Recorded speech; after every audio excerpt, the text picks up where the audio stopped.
Nawala. Hello po, magandang hapon po. Nawala po ang aking unang sinabi. Ngayon, susunod ko naman po. Ang akin pong inihihinaing sa ating mga nangangasiwa sa mga senyor, siguro ko nakikita po ninyo na yung mga sinishare ko po na ang edad po ay 122, 100 at saka 80, ay siguro po naman ay kahit papaano maunawaan po ninyo yung mga sinasabi ko. Na ang akin pong pinaparating, paano pa namin mapapakinabangan na isang senyor ang mga katulad na ibinibigay ninyo o hamon ninyo sa isang mga senyor na kailangan umabot ng 100 taon. Paano pa namin may enjoy na kami po ay tumanggap ng ganun kung kami po ay katulad ng 122 na isinare ko nung isang araw na matigas na po ang katawan, nakaganyan na at nakagano na po ang mata. Ibig sabihin po, matigas na ang katawan, malabo na ang mata, hindi po niya nakikita na kung ano po ang nangyayari na. Kaya sana po kung pwede po at pagbibigyan ng ating mga nasa pamahalaan, sana po kung tumuntong na po ng 70, sabihin po natin ng 70, huwag na po sa 60. Sa 70 na naman po, sana po kahit papaano mabigyan ng pabuya ang isang matanda na katulad namin na umabot sa 70. Yun ho ay pasalamat na po dahil sa panahon ngayon na ang isang 70 po ay ang isang senior ho ay umabot ng 70.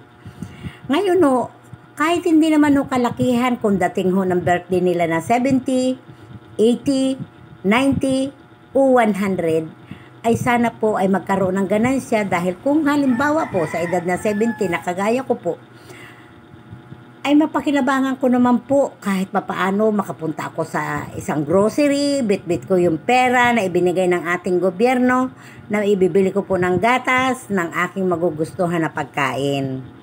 Ay kung aantayan po natin na maging 90, maging 100, tapos, tando na po at nakaganyan na lang po ako. Ano po ang mangyayari sa akin? Ano po ang mangyayari sa mga senyor na ganun po ang katayuan? Sana naman po, huwag kayong magagalit sa akin dahil ito pong sinasabi ko na ito ay yun po ang katotohanan. Na sana po, makinabang po ang mga senyor hanggat medyo malakas-lakas pa, kita po nila ang numero ng kwarta at makakarating pa po sa isang tindahan para bumili ng kanilang gusto. Hindi ho yung kailan nakaratay na, matigas na. Paano po masasabi ninyong mag-i-enjoy pang isang matanda sa ganon? Bibigyan nga po ninyong 100,000, pero hindi na naman po kilala kung ano po ang pera na yan. Hindi naman po kilala kung bakit may hawak siya na pera. At ngayon po, sa inyo man po, kuruin ninyo sa ating gobyerno na umidad po kayo ng ganoon na edad. Masisiyahan po kaya kayo? Wala po kasiyahan.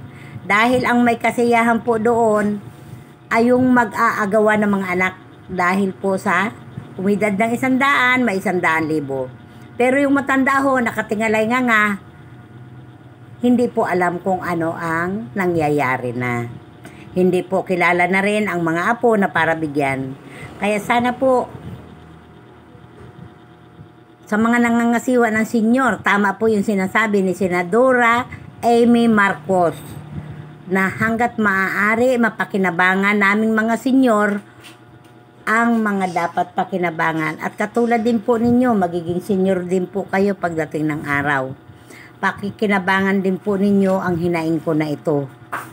At huwag po sana kayong magagalit sa akin dahil po sa sinasabi ko ito ay siya ang totoo. Yun sana hong dumating sa puntos na kaya pa namin na tingnan ang numero ng pera, tingnan namin ang bawat tindahan na pwede namin puntahan na makabili kami ng aming gusto. Kaya sana po, pagbigyan naman po ninyo kami o ako kung sino man po ang nangangasiwa sa mga senyor, sa DSWD, MSWD, kung sino man po ang nangangasiwa, sana pagbigyan ninyo ang kahilingan ko na kahit na po sa 70 pumasok ang magkaroon ng kahit na kaunting pabuya ang ating gobyerno sa araw ng kapanganakan na nag-edad po ng 70. Yan lang po at marami pong salamat sa inyong mga kababayan. Sana po'y mapagbigyan ng aking kahilingan na ito. At sa ganun po, marami din po ang lumigaya ng mga matatanda na. Dahil yung iba po, hindi umabot ng 70, namatay na. Hindi rin po nila napakinabangan. Umidad po ng 75, wala pong napakinabangan. Dahil ang gusto hong mangyari sa edad na 100. Wala na pong saysay yung ibibigay ninyo na 100,000 sa isang senyor. Dahil hindi po pinakikinabangan. Hindi po mapapakinabangan ng isang senyor ang ibibigay ninyo. Yun lamang po at sana po ay panoorin ninyo itong aking vlog na ito. Salamat po ng marami. Huwag po kayo magagalit sa sinasabi ko at yun po ang totoo.